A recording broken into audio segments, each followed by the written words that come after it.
이른바 조선정판사 위패 사건.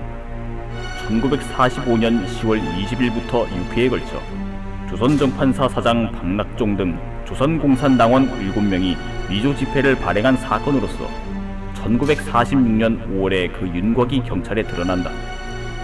광복 이후 조선공산당은 일제가 조선은행권을 인수하던 근택빌딩을 접수하여 조선정판사로 개칭하고 이를 위조 집회 발행 장소로 사용, 재정난에 처했던 공산당의 재원을 마련하는 동시에 남한 시장 질서의 교란과 파괴를 목표로 삼는다. 이 사건은 공산당 기관지 해방일보사 사장 권오직과 공산당 재정부장 이관술 등의 지령으로 이루어진 것인데, 인수에 참여했던 많은 공산당원들이 모두 법정에서 무기징역을 비롯한 중형을 선고받는다. 그리고 이 모든 것이 날조된 것이라고 주장하던 공산당 기관지 해방일보가 정관되면서 동시에 공산당 간부들에 대한 일제 검거가 시작되고 이후 공산당은 지하로 숨어들게 된다. 그랬다. 김도한의 회고록에는 당시 30곳이 넘는 부호들을 상대로 이승만의 친필 휘호를 보여주며 자칭 애국성금을 모은 사건들이 자세히 적혀있다. 그 기록에는 훗날 반민특위 구속 1호였던 박흥식이나 일제시대 때 친일을 일삼던 많은 매판 자본가들의 이름이 눈에 띄는 점이 이채롭다. 아무튼 그 사건의 당위성을 떠나 성금이라는 명목으로 헌납받은 액수는 무려 7천만 원이 넘는 금액이었다. 그 시절에 대지 200평 정도의 집 한 채의 값이 10만 원이라는 것을 감안할 때 실로 엄청난 금액이 아닐 수 없었던 것이다. 여운형과 김규식의 좌우 합작. 정부 수립 문제를 목적으로 좌에 가까운 중도파 여운형과 우에 가까운 김규식이 각각 주석이 되어 만든 회기구이다. 이들은 첨예하게 대립하고 있는 민족의 분열을 막아볼 목적으로 회합을 갖고 기구를 구성했으나 지금에 이르기까지 그 의도와는 달리 좋은 결과를 맺지는 못했다. 이때 우익 쪽에서는 이 두 사람의 움직임이 자칫 우익 전체에 어떤 피해를 가져오지 않을까 걱정하였고, 그 생각들을 지금 장택상이 김도한에게 꺼내놓고 있는 것이다.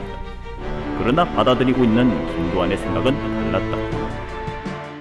이른바 산정호수의 기빌성 별장 습격 사건.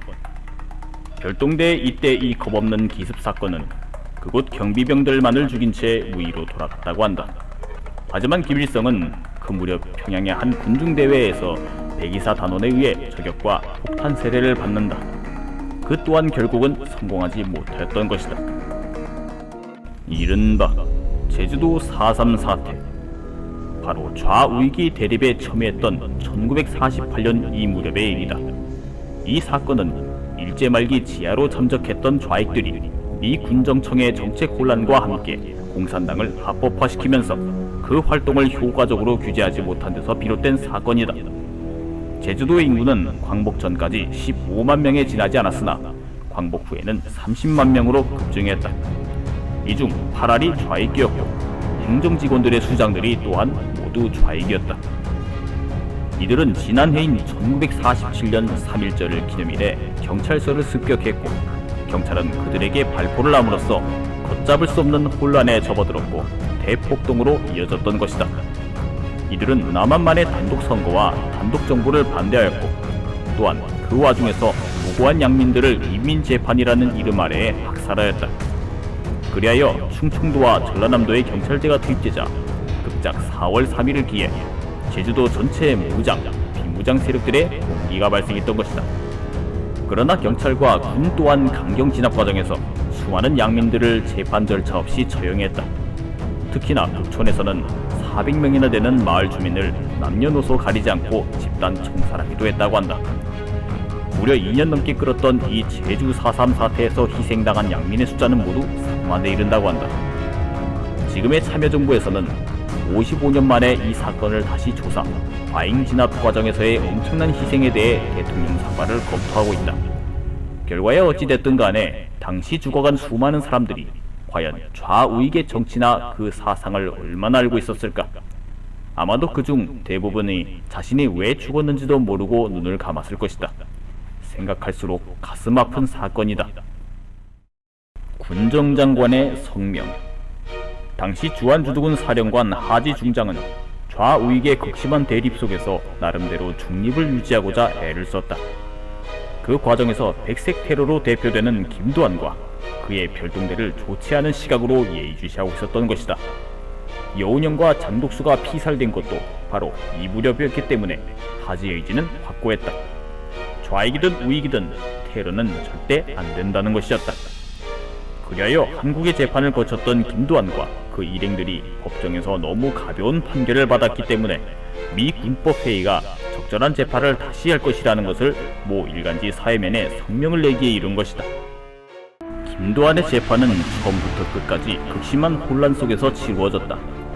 김도환을 죽이라는 좌익계의 거친 항의와 김도환의 재판 자체를 잘못됐다고 대변하는 청년단원들 사이에서 제1심 재판을 맡은 재판장은 사표를 냈을 정도였고 미군 법정 역시도 혼란의 연속이었다. 그리하여 김도환과 그 일행들은 그런 과정에서 드디어 마지막 재판을 받게 된다. 김도환이 오키나와로 갈 무렵 드디어 미군의 군정 실시 3년 만인 48년 5월 10일 남한만의 단독 선거가 이루어진다. 김구와 김규식이 남북 협상을 실패하고 돌아온 지 닷새 만의 일이었다. 이 선거는 UN 반구위원회의 감시하에 이루어졌다. 그리고 이것을 신호로 하여 북한에서는 그때까지 남한으로 보냈던 전기를 중단한다. 연이어 5월 31일 전 국회가 개원됐고 의장에는 이승만, 부의장엔 신익희와 김동원이 선출됐다. 북한도 한 달 후인 7월 1일 남한의 국회가 우리 국가의 이름을 대한민국으로 결정할 무렵 그들도 최고인민회의 대의원 선거 시정을 발표한다. 남북이 확연하게 서로 다른 체제로 갈려져가는 순간인 것이다. 그랬다.